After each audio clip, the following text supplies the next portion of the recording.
Hello guys, कैसे हो सभी लोग। आई होप सभी लोग बढ़िया होंगे। आज हम लोग Neetu Singh English class notes bilingual, आज हम लोग बुक का इस बुक को कंप्लीट करेंगे। ठीक है, क्योंकि इसके अंदर गाइस कम से कम 34 के आसपास देखो चैप्टर है। कितने हैं? 34 हैं। और जो सबसे पहला चैप्टर इसमें लिखा है बेसिक, तो बेसिक के अंदर कौन कौन सी चीज़ें हैं आज हम लोग उसे केवल देखेंगे। ठीक है, और मैं आपको ये मेरी गारंटी है, मैं आप लोगों को बहुत अच्छी तरीके से समझाने की कोशिश करूँगा विद शॉर्ट ट्रिक के साथ। ठीक है, बहुत आसान वे में समझाऊँगा। ठीक है, तो टेंशन मत लेना। जिन लोगों को आता है वो अच्छी बात है, जिनको नहीं आता उनके लिए तो और अच्छी बात है। ठीक है, आपको समझना है कि यार चीज़ों को किस लेवल से किस हिसाब से समझना है। मान लो आपको कुछ भी नहीं आता, अब आपको ये भी नहीं पता कि डूअर किसे कहते हैं, तो डूअर मैं आपको बता दूं सिंपल लैंग्वेज में, ये सब्जेक्ट होता है। क्या होता है? सब्जेक्ट होता है। क्या होता है? मान लो आपको डूअर नहीं पता, तो डूअर क्या होता है? सब्जेक्ट होता है। सब्जेक्ट मतलब कि जो कार्य करने वाला होता है, जो कार्य करने वाला होता है, या हम बोल सकते हैं जो कार्य करता है। सिंपल लैंग्वेज में जो कार्य करता है उसे हम लोग डूअर बोलते हैं, यानी सब्जेक्ट बोलते हैं। और जो कार्य को रिसीव करता है, ठीक है, वो होता है ऑब्जेक्ट। जैसे मैं एक लिखूँ, जैसे he writes a letter, he writes a letter, he writes a letter. मैंने यहाँ पर एक सेंटेंस लिखा, ही राइट्स अ लेटर, तो ही इसमें क्या है? डूअर है, क्योंकि यही तो काम कर रहा है पत्र लिखने का। और लेटर क्या हुआ? ये ऑब्जेक्ट हुआ। ये क्या हुआ? ऑब्जेक्ट हुआ। तो देखो यहाँ पर क्या लिखा था, आप समझना। बॉयज प्ले फुटबॉल, क्या लिखा है? Boys play football. तो यहाँ पर जो बॉयज है ना, ये डूअर है। प्ले मीन्स खेलना। प्ले क्या है? एक्शन है, क्योंकि वो एक्शन कर रहा है, खेलने का काम कर रहा है। फुटबॉल क्या है? रिसिपिएंट, लेने वाला, या जिस पर काम हुआ हो। ठीक है, जिसे हम लोग ऑब्जेक्ट बोलते हैं, जिसे हम लोग ऑब्जेक्ट बोलते हैं। स्टूडेंट्स रीड बुक्स, तो यहाँ पर जो स्टूडेंट्स है ना, ये डूअर है, मतलब कि ये कार्य करने वाला है। रीड मीन्स क्या होता है? एक्शन, क्योंकि ये एक्शन करता है बुक्स पर।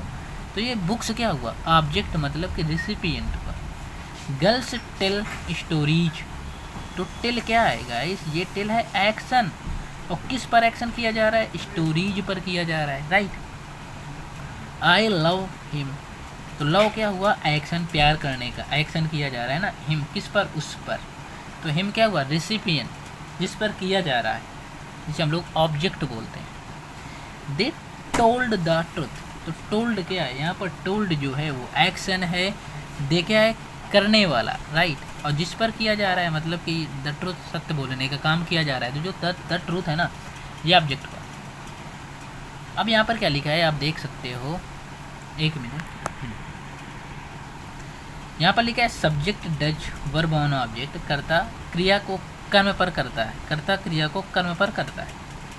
After verb two questions arise, whom and what, the answer to whom and what is the object। Object verb के बाद उत्पन्न क्या और किसको का जवाब होता है। मतलब कि ऑब्जेक्ट की पहचान कैसे करोगे? क्या और किसको लगा करके। ठीक है, कुछ लोगों को समझ में नहीं आ रहा है तो टेंशन मत लो, मैं आपको बहुत चीज़ें डिटेल में समझाऊंगा। The book was written by me, तो ये क्या लिखा? The book was written by me, तो गाइस मतलब कि पुस्तक मेरे द्वारा लिखी गई थी, right. Students were taught by him, the case is being investigated by the CBI। तो यहाँ पर जो ये है ना, ये ऑब्जेक्ट का काम कर रहे हैं, और ये जो है ना, ये सब्जेक्ट का काम कर रहे हैं। ठीक है, जैसे हम लोग पैसिव वाइज, क्योंकि ये एक्टिव वाइज नहीं है, ये पैसिव फॉर्म में लिखा है। कैसे पता चला? पैसिव वाइज, जो पैसिव फॉर्म में होने का मतलब है कि इसमें बाई का यूज होता है। किसका? बाई का यूज होता है। I was scolded by my mother, है ना।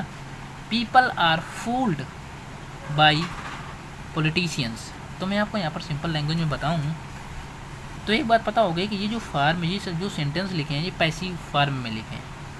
जब पैसिव फॉर्म में लिखे होते हैं तो ऐसी कंडीशन में ऑब्जेक्ट और सब्जेक्ट को कैसे पहचाने, है ना।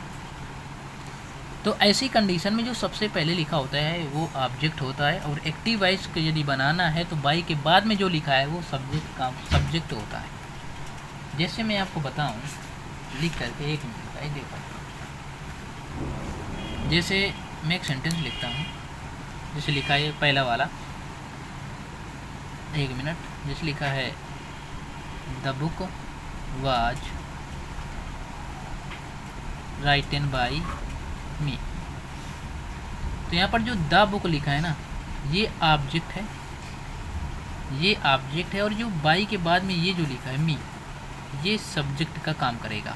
इसका काम करेगा, ये सब्जेक्ट का काम करेगा।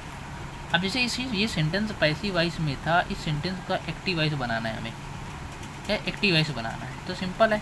तो सब्जेक्ट पहले लिखोगे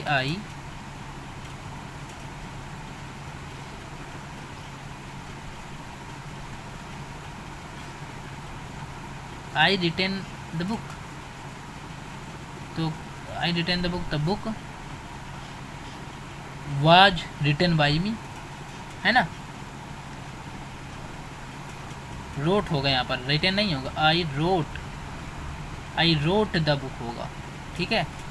आई रोट द बुक क्या होगा, आई रोट द बुक। तो आई रोट द बुक जब हम पैसिव वॉइस बनाओगे ना तो लिखेंगे the book was written by me. ये बात समझ में आ गई। अब पार्ट्स ऑफ स्पीच के अंदर इसमें क्या है, इसका मतलब क्या है, देखो नाउन क्या होता है, naming word, it comes in the place of subject, है ना, it comes in the place of. Noun की पहचान क्या होती है कि ये नेमिंग वर्ड होते हैं गाइस, क्या होते हैं, नेमिंग वर्ड होते हैं।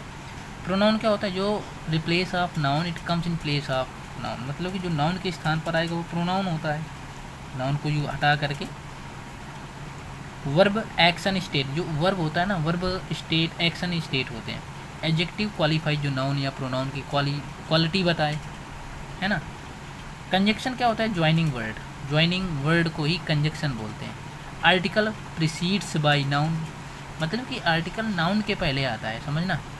एडवर्ब क्या होता है, preposition determines position. Adverb qualify the nearest word. अब मैं एडवर्ब को पहचानना भी आपको बहुत आसानी से बताऊंगा कि एडवर्ब को कैसे पहचाने सेंटेंस में। Interjection expresses surprise, pains, ETC. अब मैं यदि बात करूँ basic concept of all parts of speech के अंदर, तो noun is a naming word. Noun क्या है, एक नेमिंग वर्ड है जो comes in the place of subject and object, जो सब्जेक्ट और ऑब्जेक्ट के स्थान पर आता है, ठीक है। Article and other determiners should take a noun after them. मैंने आपको बताया कि नाउन क्या होता है। नाउन गाइस बेसिक जो नाउन होता है एक प्रकार का नेमिंग वर्ड है जो सब्जेक्ट और ऑब्जेक्ट के स्थान पर आता है। अब जैसे Ram is a good boy, तो राम क्या है, यहाँ पर नाउन है ना। Teachers teach students, reading is a good habit, we prohibited smoking, to err is human, to forget divine, I did my best, I went for a walk, I am fond of music। Pronoun क्या है, replace, जो pronoun होता है, जो replace noun, मतलब कि संज्ञा के स्थान पर जो है वही तो प्रोनाउन होता है, जो संज्ञा के स्थान पर है। देखो वर्ब के पहले सब्जेक्ट फॉर्म, वर्ब के बाद ऑब्जेक्ट फॉर्म, जैसे सिंगुलर कौन कौन से होते हैं तो मैं आपको बता दूं। ही, सी, इट, ही लड़का के लिए होता है, सी लड़की के लिए, और इट निर्जीव वस्तु या जानवर के लिए। ही का जो ऑब्जेक्ट फॉर्म हिम होता है, सी का ऑब्जेक्ट फॉर्म हर होता है, और इट का जो ऑब्जेक्ट फॉर्म होता है वो इट होता है। आई का मी होता है, और प्लूरल फॉर्म में क्या होते हैं, वी, दे, यू। वी का ऑब्जेक्ट अस, दे का देम, यू का यू। और यदि आपसे पूछा जाए ही, सी, इट का बहुवचन क्या होता है तो नोट कर लेना, ही, सी, इट का जो बहुवचन होता है वो दे होता है, ठीक है। He is a good boy, it is a useful book, before giving the medicine to the child shake it properly, I bought some books, they are useful, ठीक है। अब यदि हम लोग वर्ब की बात करें तो देखो वर्ब में क्या होता है मैं आपको बताऊं। वर्ब मैंने आपको बताया था एक्शन या state word. I run, they teach, you go, I know, I am a teacher. तो ये सब क्या है, स्टेट वर्ड है ना। रन क्या है, एक्शन वर्ड है। टीच क्या है, एक्शन वर्ड है।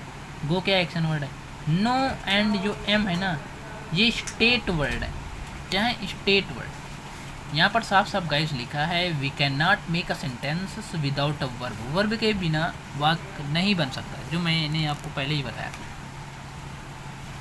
अब एडजेक्टिव क्या होता है, क्वालिफाइज नाउन आर प्रोनाउन, जो नाउन या प्रोनाउन को क्वालिफाई करेगा वही तो एडजेक्टिव होता है। Is a good boy, boy क्या है यहाँ पर नाउन है, गुड क्या है एडजेक्टिव, क्योंकि ये नाउन की विशेषता बता रहा है ना कि गुड कैसा है, मतलब कि लड़का कैसा है, गुड है। She is suffering from lung cancer, तो यहाँ पर कैंसर की विशेषता बताई जा रही है, लंग की विशेषता बताई जा रही है, समझ रहे हो। It is a 5 star hotel, hotel कैसा है 5 स्टार है। तो मैं आपको ये सेंटेंस बताऊंगा, देखो it is a 5 star hotels होना चाहिए, ठीक है। पहली बात तो एडजेक्टिव में गाइस एडजेक्टिव का प्लूरल बनता नहीं है, तो इस वजह से यहाँ पर होटल्स नहीं होगा, ठीक है। 5 stars. India developing country, this is the revised edition, okay. यहाँ पर विशेषता बताई जा रही है ना edition, this is the revised edition, book की विशेषता बताई जा रही है कि बुक जो है ना वो रिवाइज्ड है। अब कंजक्शन, कंजक्शन क्या होता है, ये ज्वाइनिंग वर्ड, ये किसी भी सेंटेंस को ऐड करते हैं, जोड़ने का काम करते हैं। जैसे he is rich and happy, तो यहाँ पर जो एंड है ना ये जोड़ने का काम कर रहा है, तो जो एंड है ये कंजक्शन है। He is intelligent but lazy, तो बट क्या है कंजक्शन। ये देखो बेसिक कंसेप्ट है, ठीक है। आर्टिकल क्या होता है, कम्स बिफोर नाउन, नाउन के पहले आता है। इंडेफिनिट आर्टिकल ए एन होते हैं और डिफिनिट आर्टिकल द होता है। ए एन का मतलब होता है वन, ठीक है। Comes with singular countable noun, ये ए जो आर्टिकल होते हैं ना सिंगुलर काउंटेबल नाउन के साथ आते हैं, राइट। और जो द होता है जो ये काउंटेबल एवं अनकाउंटेबल दोनों के साथ आता है। Can come with countable as well as uncountable noun, मतलब कि ये काउंटेबल नाउन और अनकाउंटेबल नाउन दोनों के साथ यूज होता है। Do not come with plural countable noun and uncountable noun, मतलब कि जो ए एन है ये प्लूरल काउंटेबल नाउन और अनकाउंटेबल नाउन के साथ नहीं आता है। कब नहीं आएगा, जब ये प्लूरल होंगे। और गाइस अनकाउंटेबल नाउन का प्लूरल नहीं बनता, ये नोट कर लीजिएगा। Come with nouns which are getting introduced, ठीक है।